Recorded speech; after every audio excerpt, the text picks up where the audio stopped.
Bonjour. Je suis heureux d'être avec vous ce matin et heureux de voir aussi que nous avons effectivement de nombreux visiteurs qui passent ce sabbat avec nous ce matin. Je reviens de quelques jours de vacances et c'est vrai que c'est agréable, ça fait du bien. Mais ce qui m'a beaucoup plu, c'est que je suis tombé sur un livre qui traite d'un thème particulier dans la Bible pour lequel je n'étais pas intéressé jusqu'à maintenant. Et c'est comme un rayon de soleil que le Seigneur m'a envoyé. Et je trouve que c'est un moment formidable pour les vacances, pour se ressourcer. Et j'espère que pour chacun d'entre vous, vous aurez un clin d'œil du Seigneur qui vous permettra de repartir avec toutes les forces qu'il faut avec lui pour l'année qui va recommencer. Savez-vous ce qui va se passer en 2012? Moi non plus, je ne le sais pas. Mais certains prétendent qu'il va se passer certaines choses en 2012. D'après plusieurs oracles chinois et mayas, il semble que ce soit la date de la fin du monde. Je ne sais pas si vous avez déjà entendu parler de cela. Et le site de Bucarak est, à leurs yeux, l'un des rares endroits où la planète sera préservée. Vous souvenez-vous du dernier film de science-fiction qui est passé récemment et peut-être dont vous avez entendu parler? Aujourd'hui, nous assistons à toutes sortes de scénarios dans les films où l'homme va conquérir d'autres planètes, d'autres univers. Il rencontre même des créatures qui sont encore plus méchantes que lui. L'homme est bon quelquefois, voire la moins pire des créatures. Le mal est partout. Il n'a pas de fin. Il se répand partout dans l'univers. C'est le schéma, la pensée dans laquelle l'homme imagine l'avenir. Mais le message de Dieu est tout autre dans la Bible. La Bible affirme que le mal ne sera pas éternel et que le bien triomphera en la personne de Jésus. Amen. L'extinction du mal, d'après la Bible, se fera bel et bien quand Jésus reviendra. Il reviendra un jour. Sa venue sera pour les élus une merveilleuse surprise, car tous se sont assoupis, nous dit la Bible, et sommeillent en l'attendant. À minuit, à l'heure la plus sombre, Dieu manifestera sa puissance pour délivrer son peuple. La Bible décrit les événements et donne quelques détails que je vais vous inviter à lire avec moi et à écouter pour ceux qui ne voient pas ce qui est écrit sur l'écran. Une voix forte sort du temple, du trône en disant « C'en est fait ».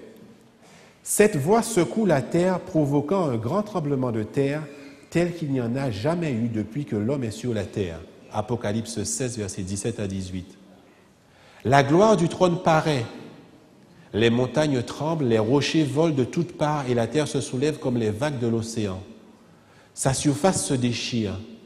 Les villes des nations tombèrent et toutes les îles s'enfuirent et les montagnes ne furent pas retrouvées.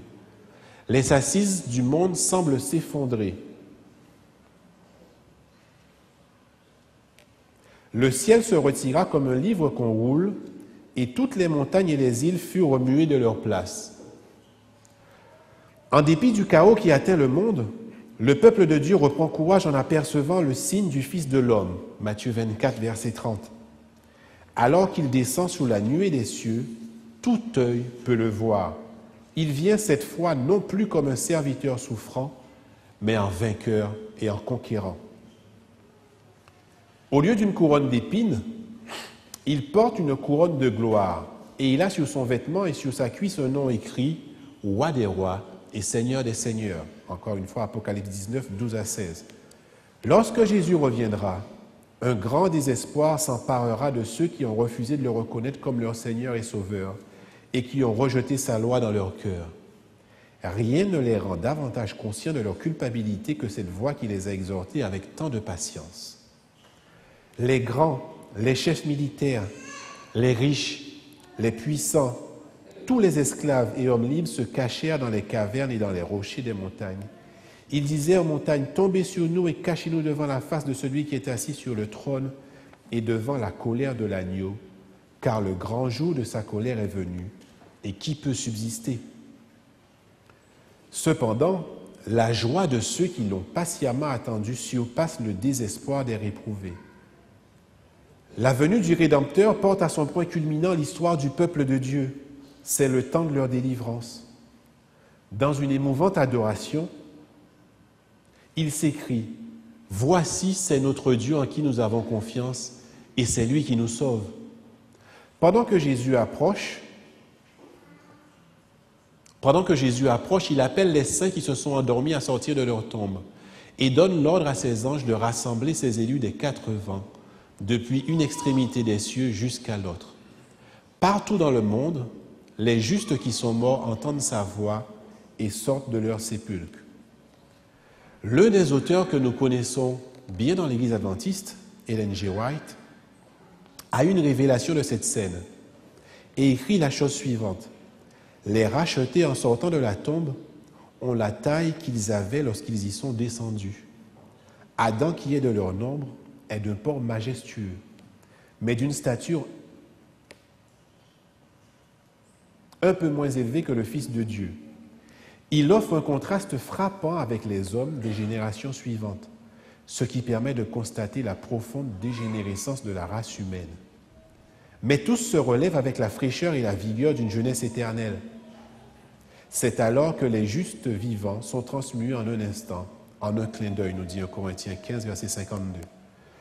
Glorifiés et revêtus de l'immortalité, unis au Saint ressuscité, ils sont enlevés pour aller à la rencontre du Seigneur dans les airs, afin de demeurer avec lui pour toujours. Le retour de Jésus est certain. Les apôtres et les chrétiens considéraient le retour de Jésus comme la bienheureuse espérance. Ils s'attendaient à ce que les prophéties et les promesses de la Bible s'accomplissent lors de sa seconde venue. Vous pouvez le lire dans 2 Pierre 3, verset 13. Car elle constitue le véritable pèlerinage chrétien. C'est une promesse de Jésus, car peu de temps avant sa mort, Jésus a dit à ses disciples qu'il devait retourner auprès de son Père afin de leur préparer une place. Vous pouvez le lire dans Jean 14, verset 3. Dieu tient toujours ses promesses. Tout ce que Jésus avait prédit à ses disciples s'est réalisé, que ce soit de sa mort à sa résurrection. Il en sera de même pour son retour. Avant le déluge, vous pouvez lire dans Jude 14 et 15, Dieu avait annoncé à Enoch que la gloire du Christ, la venue en gloire du Christ, mettrait un terme à l'existence du péché. La première venue est le gage de son retour. Car si Dieu n'était pas venu la première fois et n'avait pas remporté une victoire décisive sur le péché et sur Satan, nous n'aurions pas eu de raison de croire en son second retour pour mettre un terme à la domination du mal et restaurer l'éternité et la terre dans sa perfection originaire. Le ministère du Christ est donc au cœur du plan du salut. Le rêve de la statue de Nebuchadnezzar, vous en souvenez-vous, donne une vision succincte de l'histoire du monde, les différents royaumes qui se succèdent en passant de la tête d'or jusqu'aux pieds d'argile mélangés au fer. Et à la fin, que se passe-t-il? Une pierre écrasant la statue et donnant naissance à un royaume éternel. Ce royaume éternel représente le royaume de Dieu. Et nous assistons à la destruction des royaumes terrestres et la venue de Jésus. Si l'existence de ces royaumes s'est bien réalisée, la prochaine étape, c'est la venue de Jésus. Elle est certaine. Nous ne pouvons croire au retour de Jésus sans avoir foi en lui. Car tout autour de nous ignore son retour. La probabilité que cela se produise dans le monde qui nous environne est très très faible. Seule la foi peut nous relier à cette espérance. La Bible nous dit dans Hébreux, au chapitre 1, texte que vous connaissez parfaitement, « La foi est une façon de posséder ce qu'on espère, c'est un moyen d'être sûr des réalités qu'on ne voit pas. Et c'est parce que les hommes des temps passés ont eu cette foi qu'ils ont été approuvés par Dieu. Donc sans la foi, nous ne pouvons lui être agréables. » Le peuple de Dieu, dans l'Apocalypse, est reconnu par son obéissance au commandement de Dieu, mais aussi sa foi en Jésus. Comment le Christ reviendra-t-il? Alors que Jésus parlait des signes qui précéderaient son retour, il a mis en garde ses disciples contre les faux retours. Il leur dit, « Il s'élèvera de faux Christ et de faux prophètes. Ils feront de grands signes et de grands prodiges au point de séduire, s'il était possible, même les élus. Si quelqu'un vous dit, le Christ est ici ou il est par là, n'y allez pas. » Voyons ce que la Bible nous dit, parce que la Bible nous donne des informations sur le retour de Jésus. Premièrement, à son ascension, les anges dirent aux disciples que Jésus reviendra de la même manière qu'il est monté au ciel. Nous trouvons cela dans Acte 1, verset 11. Donc il reviendra descendant du ciel comme il est remonté. Autrement dit, ce sera un être de chair et de sang et non un esprit. Deuxièmement, un retour visible. Nous le trouvons dans Matthieu 24, verset 30. Jésus compare son retour à la lumière de l'éclair, donc ce sera visible. Et la Bible affirme que tout le monde en sera témoin. Pas de retour caché donc. Troisièmement, un retour audible. Vous pouvez lire dans 1 Thessaloniciens 4, verset 16, où il est parlé du bruit des trompettes. Donc ce ne sera pas une venue secrète encore une fois. Théorie que nous trouvons autour de nous. Certaines personnes qui pensent que Jésus reviendra, mais de manière secrète. Quatrièmement, un retour glorieux. Matthieu 16, verset 27, Jésus reviendra dans la gloire de son Père. Et Apocalypse 19, verset 11 à 16, comme nous venons de le lire, nous dit que ce sera spectaculaire. On parle d'un cheval blanc et de l'armée des anges. Et cinquième élément, un retour soudain. 1 Thessaloniciens 5, versets 2 à 3.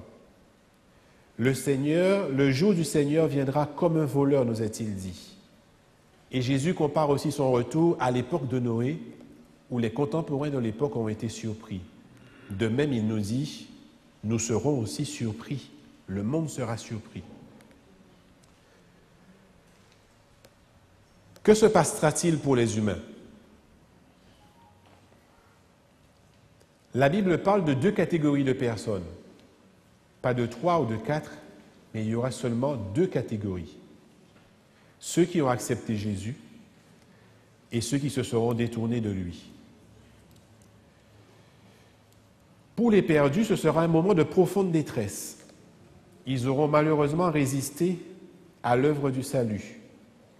Quand ils verront ce jour arriver, ils comprendront que leur dernière heure est arrivée. Et remplis de terreur et de désespoir, ils supplieront la terre de les ensevelir. C'est ce que nous avons vu. Apocalypse 6, versets 16 à 17. À ce moment-là, Dieu détruira Babylone par le feu. Cela est aussi écrit dans Apocalypse 18, verset 8. Dieu rassemblera ses rachetés, nous dit Matthieu 24, verset 31. Au son de la trompette, comme nous l'avons vu, les justes morts ressusciteront incorruptibles et immortels. En d'autres termes, c'est la fameuse deuxième résurrection dont nous parle la Bible. Ils auront un nouveau corps, non atteint par la maladie et le grand âge, mais parfait et immortel. Les justes vivants seront transmués. C'est le terme utilisé dans la Bible que vous trouvez dans 1 Corinthiens 15, verset 53. Les croyants seront tous enlevés ensemble sous les nuées à la rencontre du Seigneur dans les airs. Et ça, vous le trouvez dans 1 Thessaloniciens 4, verset 17. Lisons-le si vous voulez. 1 Thessaloniciens 4, verset 17 et Hébreux 11, verset 39 à 40. Parce qu'on nomme les textes, mais de les lire.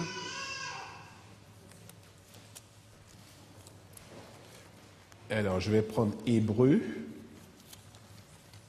11, verset 39 à 40.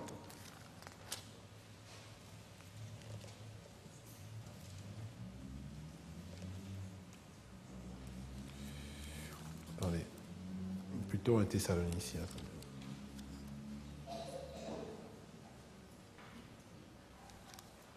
Un Thessaloniciens 4, verset 17.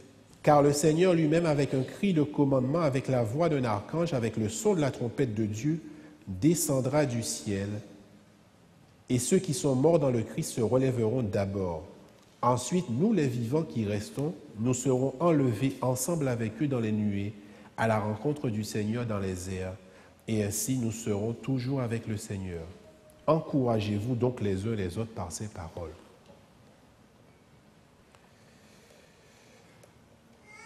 Donc je disais que pour les élus, le retour de Jésus représente un moment de joie. Qu'en est-il pour nous aujourd'hui? Sommes-nous prêts? Sommes-nous prêts? La Bible nous dit avec insistance que Jésus reviendra. Mais sera-ce dans 1 an, 10 ans ou plus? Nul ne sait. Pour ce qui est du jour et de l'heure, Jésus dit que personne ne le sait, ni les anges, mais le Père seul, dit-il à ses disciples. Cela a-t-il une importance pour nous de savoir quand il reviendra? Posez-vous la question. Est-ce important de savoir quand il reviendra?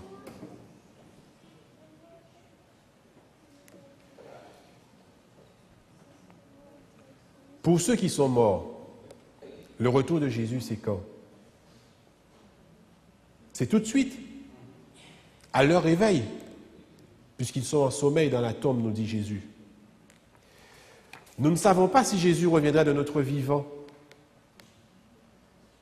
Jésus peut revenir pour nous demain, si nous mourons ce soir. Ou il peut revenir, où nous pourrons être vivants à son retour. Nous n'en savons rien. Si Jésus revenait dans 10 ans, si vous connaissiez la date, que feriez-vous jusqu'à 1 mois avant son retour? Ou que feriez-vous aujourd'hui s'il revenait demain? Vivez-vous dans l'attente de son retour?